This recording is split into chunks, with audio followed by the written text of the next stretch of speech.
E pessoal, beleza? Passando aqui para deixar um recadinho super rápido. Como foi feita na votação lá no nosso Instagram, a gente está fracionando os vídeos e colocando 2 vezes por semana. Se você não conhece nosso Instagram, tá na descrição desse vídeo, dá uma confere, a gente está interagindo com as pessoas lá, tá muito bacana. Agora sem mais enrolação e vamos pro vídeo. E aí, dando sequência, né, esse nosso raciocínio, a gente conseguiu ver aí pela fala do Gustavo que há muitas maneiras da gente trabalhar a mediunidade, né? Essa mediunidade nos permite agir de formas variadas. Deixa eu compartilhar minha tela para a gente acompanhar alguns trechos, só para sair um pouquinho do Livro dos Espíritos. Eu vou pegar alguns trechos aqui do Evangelho para a gente ver. Biel, achei que você ia pegar o Livro dos Médiuns. Não, esse a gente pode trabalhar depois com um pouco mais de profundidade, né? Vamos fazer algo mais introdutório aqui agora, começando com uma fala: restitui a saúde aos doentes, ressuscitai os mortos, curai os leprosos, expulsai os demônios. Dai gratuitamente o que gratuitamente haveis recebido. E isso é muito interessante, porque isso acontecia antes e isso ainda acontece hoje, né? Que é a comercialização da mediunidade. Né? E o que Jesus está dizendo para a gente é o seguinte: você recebeu algo de graça. Você não teve que conquistar a mediunidade.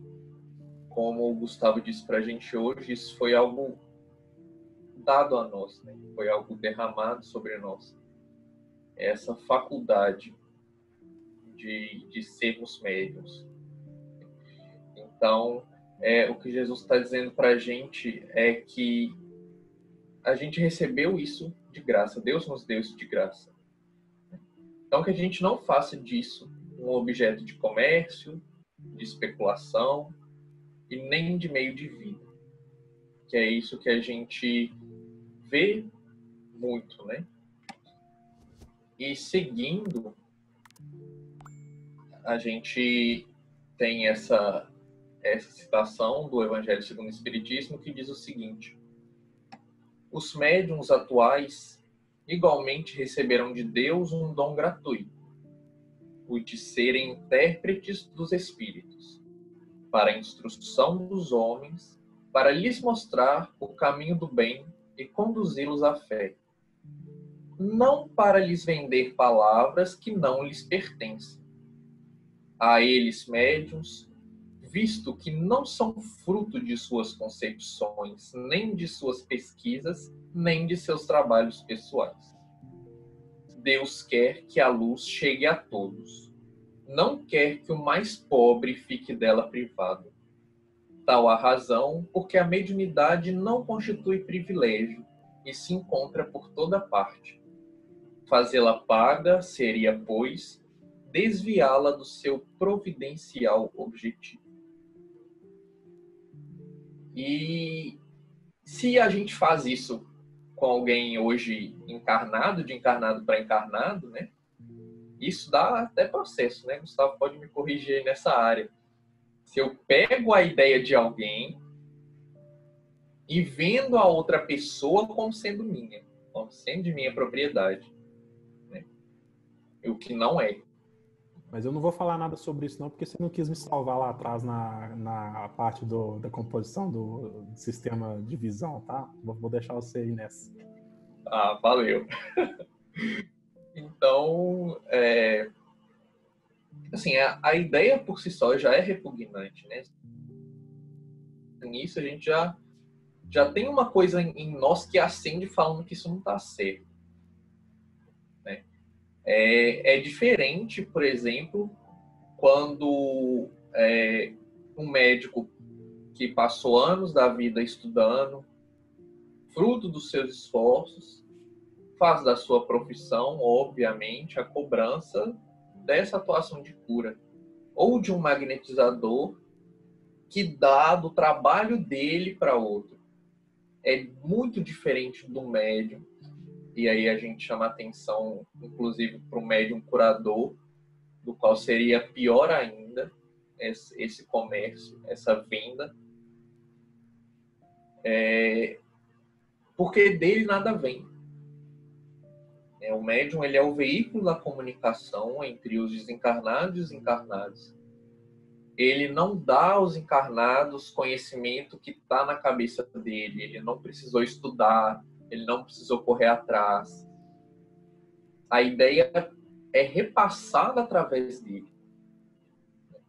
Então, ele começa a vender algo que não pertence a ele.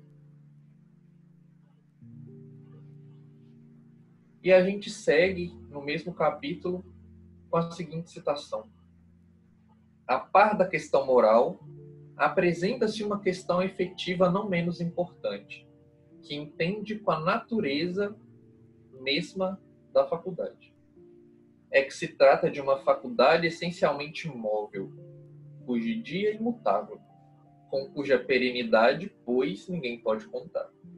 E é exatamente por isso que a mediunidade não pode ser concebida como um dom, não pode ser concebida como uma arte, não pode ser concebida como um talento. Porque ela não é algo eterno. É algo com o qual você não pode contar. E isso por um motivo simples, que o Gustavo também já falou para a gente antes, que é a mediunidade depende da assistência dos espíritos. Se um médium se juntar lá para fazer uma consulta com alguém, ele vai lá e cobra. Se não tiver nenhum espírito ali para atender essa solicitação, e aí? Como é que fica? Não vai rolar comunicação, a menos que ele seja mais corajoso e mais atrevido ainda a ponto de fingir uma comunicação. Mas aí a gente já é outro campo para discussão à parte. Aqui a gente está falando realmente da comunicação existente real, de verdade. E é por isso que a mediunidade não pode ser considerada uma profissão, né? Porque ela não depende só do médium. Na verdade, ela depende pouco do médium, né? Ela depende muito mais dos espíritos que ali estão, porque sem eles a comunicação não acontece, sem o conhecimento deles não há informação a ser repassada. O Biel, e agora imagina só a qualidade ou o gênero ou a intenção ou os pensamentos dos espíritos que rodeiam um sujeito que faz uma coisa dessa. Eles podem até ter muito conhecimento, porque tem campo de visão, campo de acesso, né? Vem até aquilo que a gente queria esconder da gente mesmo, para passar uma comunicação que parece verdadeira, que parece autêntica e tal, mas será que a gente confiaria num ser dessa natureza para nos guiar, para nos conduzir os caminhos, ou para tirar as nossas dúvidas, ou para nos explicar uma questão que a gente não conhece, né? Imagina uma pessoa que ganha a vida iludindo as outras, que ganha a vida enganando as outras, que faz o seu sustento na enganação dos outros. Pode ter muito espírito a fim de ajudar essa pessoa, né? Para que ela tenha uma boa vida, para que ela tenha boas coisas e tal, mas qual que é a índole desse pessoal? Você quer ser guiado, conduzido, ensinado, tutelado por um pessoal dessa índole, dessa natureza? É uma pergunta que a gente tem que se fazer. Então, se é uma faculdade gratuita, que recebeu gratuitamente, que depende 100% do espírito, e eu te cobro por uma sessão, será que o produto disso é realmente algo que vai ser bom, que vai ser efetivo, que vai ser real, que vai ser verdadeiro? E quando a gente fala sobre a questão da cobrança, sobre essa questão da retribuição, eu chamo a atenção aqui não só para a retribuição financeira, não só para a retribuição material, né? Aqui a gente também pode botar na conta todo o orgulho, né, com que muitos médiums convivem constantemente, né? Em tratar a mediunidade como algo que os coloque acima de outros, algo que dê a eles essa posição de eu tenho contato com os espíritos porque eu sou alguém melhor do que todos vocês, então me venerem, pois eu sou vossa santidade. E isso é extremamente comum a gente vê isso em todo canto, em todo canto. Então não é apenas uma cobrança financeira, né, monetária. E outro ponto que eu gostaria de ressaltar é o que eu disse no nosso primeiro encontro sobre o início das comunicações mediúnicas e que o Gustavo também acabou de falar para a gente sobre a questão da universalidade da mediunidade, né? Como que Deus já contava com essa nossa falcatrua, né, de querer vender algo ao outro, algo que nem nosso é. Então, Deus fez médiums, pessoas de todas as idades, de todas as raças, de todos os gêneros, de todas as classes sociais, de todas as posições econômicas e políticas possíveis, de forma que isso não ficasse concentrado em pessoas que pudessem privar aos mais necessitados, mais pobres, o acesso a ela, né? Porque a gente sabe muito bem, se isso fosse dado só a um povo, por exemplo, só em um país, com certeza isso teria virado algo de um acesso muito mais difícil, como acontece aí com tantas outras coisas, às quais muitos de nós, até os mais abastados, não têm acesso, né?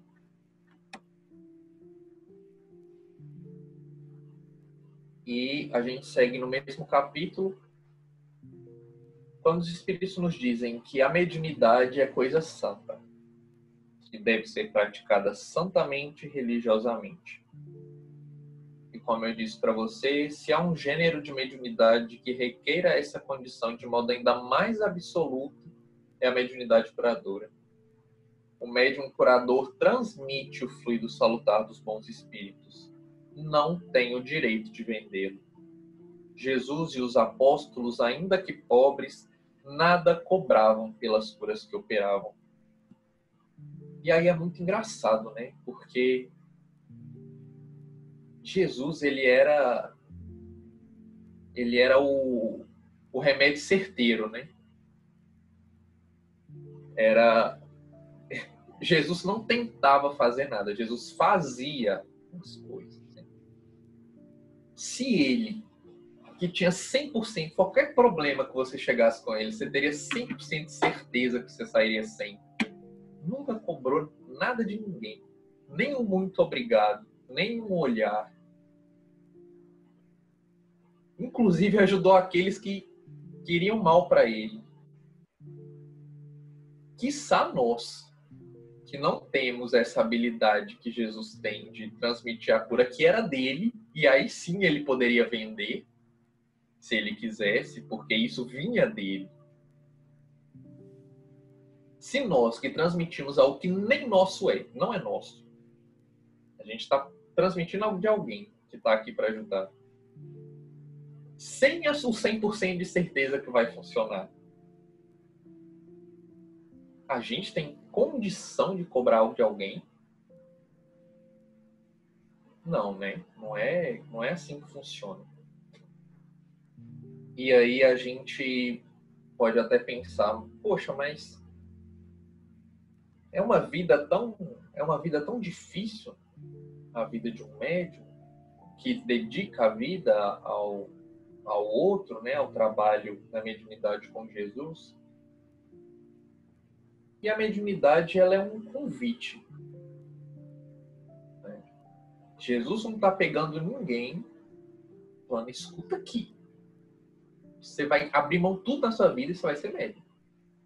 Você vai fazer isso assim, assado, e você que se vire com o resto. Então, a mediunidade é sempre um convite de trabalho. Ninguém, mesmo com toda a dificuldade que a mediunidade pode trazer, é obrigado a nada. A partir do momento que a gente aceita este trabalho, que a gente aceita esse convite, a gente está arcando com a responsabilidade que traz para a gente também. Não é fácil, mediunidade não é fácil. O trabalho não é fácil. Não é, como eu posso dizer, não é algo que não traz cansaço, que não traz, né, não é algo que você não precisa se dedicar. Pelo contrário, aí pela própria citação do Evangelho, a gente pode ver que deve ser praticada santamente, religiosamente. Mas não vem se fazer de desentendido, querer dizer que eu não sabia que era assim. A gente arca com as nossas escolhas também. A mediunidade, ela é um convite de trabalho, é um convite de trabalho com Jesus. Até porque, como a gente falou, o médium não é aquele que está em constante comunicação com os espíritos. Eu já trabalho há alguns anos aqui, né, que a gente se conhece já tem uns 8 anos, não sei, uns 7 anos, e eu não conheço médium que trabalha 24 horas, 7 dias por semana, tá? Conheço gente muito dedicada e que abre mão de muita coisa da própria vida, e os nossos trabalhos são aos finais de semana justamente para que a gente possa ter outra ocupação durante a semana.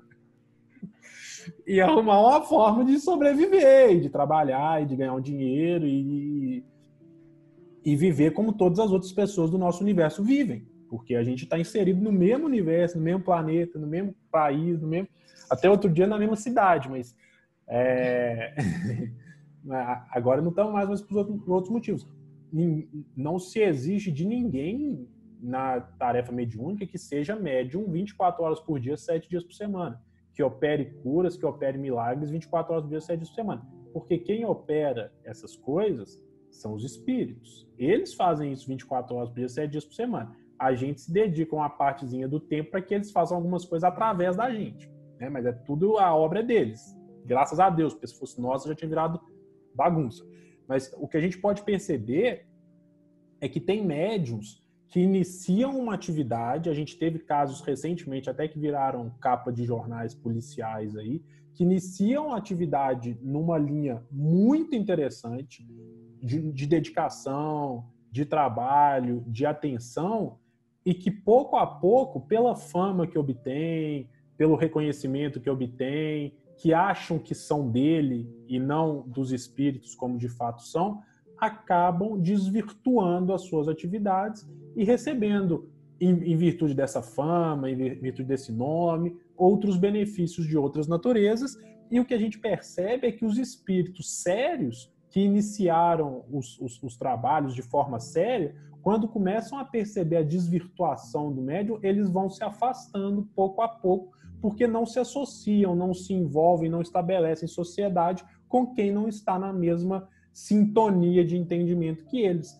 O que gera uma questão que é, como aquele sujeito é médium, abre-se um espaço, porque não está sendo preenchido por aqueles bons espíritos de antigamente, e aí aqueles que estão mais afinizados com as, entre aspas, falcatruas que a gente colocou aí, eles vêm e assumem um lugar e às vezes colocam em risco a perder toda aquela obra positiva que os espíritos tinham iniciado. Mas aí vem a questão, né? Os espíritos não estão vinculados a nomes, a estruturas, a criações. É dia após dia dentro da seriedade. Faltou um dia, a gente já sabe que a gente não vai poder contar mais com aquilo daquela natureza. Então é um trabalho que tem que ser feito dentro de normas muito éticas, muito corretas, muito adequadas, e o próprio Allan Kardec falou, se não tem condição de exercer a mediunidade, arruma um sustento e só tem condição de exercer 30 minutos na sua semana,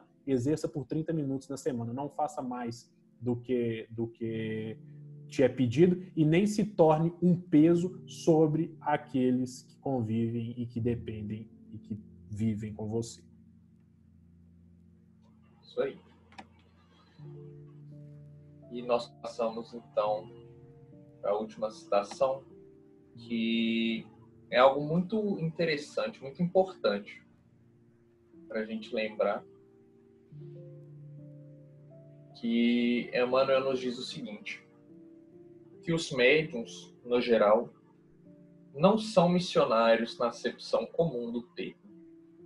são almas que fracassaram desastradamente, que contrariaram sobremaneira o curso das leis divinas e que resgatam, sob o peso de severos compromissos e limitadas responsabilidades, o passado obscuro e delituoso. E isso é muito bom para a gente desconstruir essa ideia do médium ser alguém superior às outras pessoas. Pelo contrário, o convite aqui não é, obviamente, para a gente começar a sair julgando quem é médium por aí.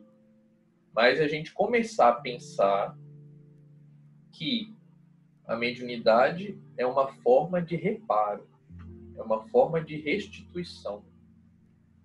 E isso os espíritos nos dizem à torta e à direita por aí, que quando nós nos sentamos com os nossos mentores, com os nossos amigos espirituais para planejar a nossa encarnação, quando a gente ainda está no plano espiritual, e a gente se depara com aquele tanto de falta, com aquele tanto de coisa que a gente precisa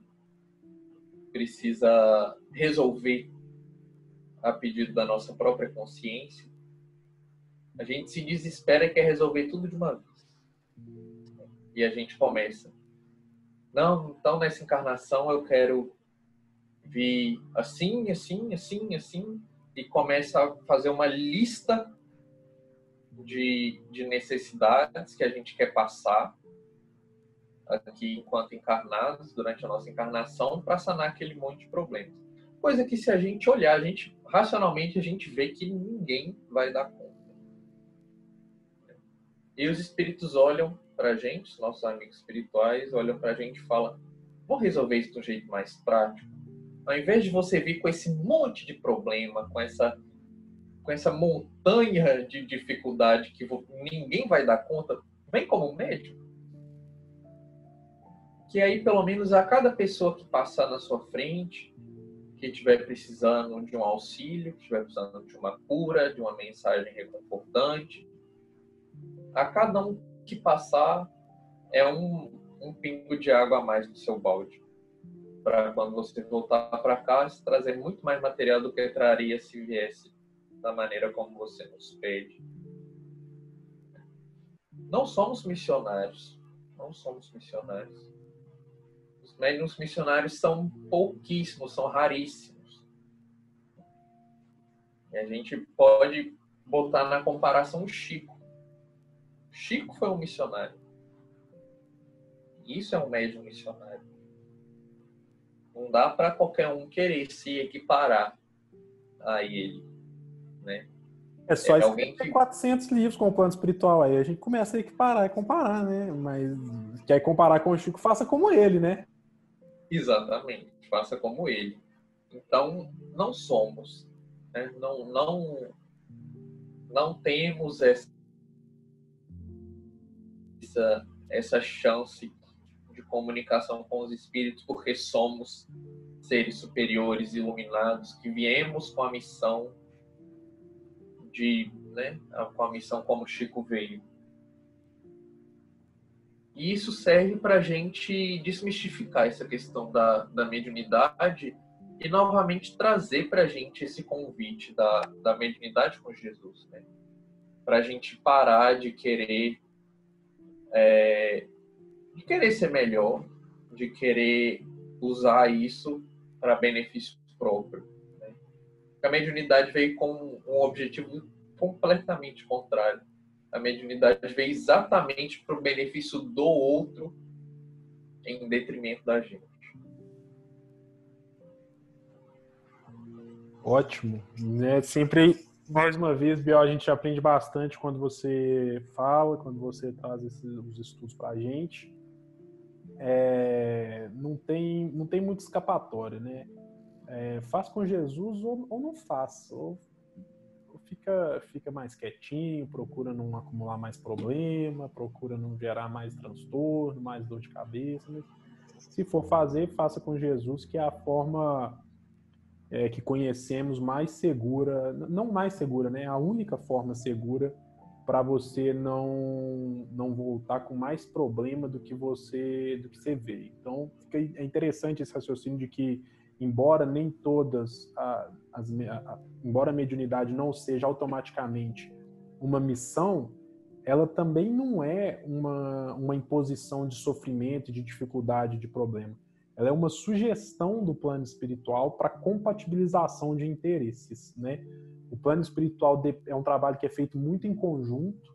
O plano espiritual necessita de ter médiuns, bons médiuns, médiuns adequados para a realização das tarefas que são, das mensagens que precisam chegar. E eles oportunizam que nós, esses pequenos tarefeiros aqui, sejamos esses instrumentos. A benefício nosso, porque aí nós temos que cuidar um pouco mais da língua, cuidar um pouco mais das ações, cuidar um pouco mais de vários aspectos da vida que seriam boas portas de entrada para a nossa própria queda e para a nossa própria falência durante a encarnação, de modo que a gente chegaria no plano espiritual com mais dificuldades do que soluções, do que facilidades, com mais problemas ainda a serem resolvidos. Então, vem a mediunidade, porque o plano espiritual consegue trazer o que ele precisa trazer e consegue controlar isso muito bem. A partir do momento que o médium deixa de ser um médium útil, ele deixa automaticamente de ser utilizado pelo plano espiritual. Não pense que o plano espiritual vai ficar insistindo em alguém cujas condutas, cujas ações, cujas palavras, cujas instruções não se afinizam com as deles próprias. Mais uma vez, Allan Kardec já nos preparou para isso, a gente já veio de casa preparado para isso, que é: tudo que obtiveres, passe pelo crivo da racionalidade. Passa pelo crivo? Passa. Então, utiliza. Não passa pelo crivo? Não utiliza. Mas veio do espírito, mas veio na reunião, mas veio no centro, mas veio por um ser racional. Se você não for capaz de colocar a sua racionalidade e buscar a veracidade e o respeito ao raciocínio lógico e a bondade na comunicação, pode ter vindo de Jesus, porque o Espírito pode usar qualquer nome e ele não vai ter medo de utilizar nomes que a gente venera para passar comunicações completamente absurdas e que ferem o bom senso e a racionalidade. Veio de Jesus? Que Jesus? Quem é esse Jesus? Quem é esse médium tão última Coca-Cola do deserto que está recebendo mensagens de Jesus? Por favor, apresenta para a gente, que a gente quer ir lá pedir para ele parar, por favor, porque a gente sabe que isso não está ocorrendo. Então, fica aqui nosso convite para as leituras, nossos convites para os estudos, nossos agradecimentos por quem teve paciência de ficar com a gente até aqui. A gente sabe que é difícil, às vezes nem mesmo a gente consegue ter essa paciência toda. Brincadeira. A gente, então, agradece todo mundo aí, desejando que todo mundo fique bem e possa avançar aí nos estudos e no entendimento. Biel, muito obrigado, um grande abraço aí para você. Lucas Polesca, espero que você tenha assistido até o final para editar tudo bonitinho, tá bom? Um abraço para vocês, até mais.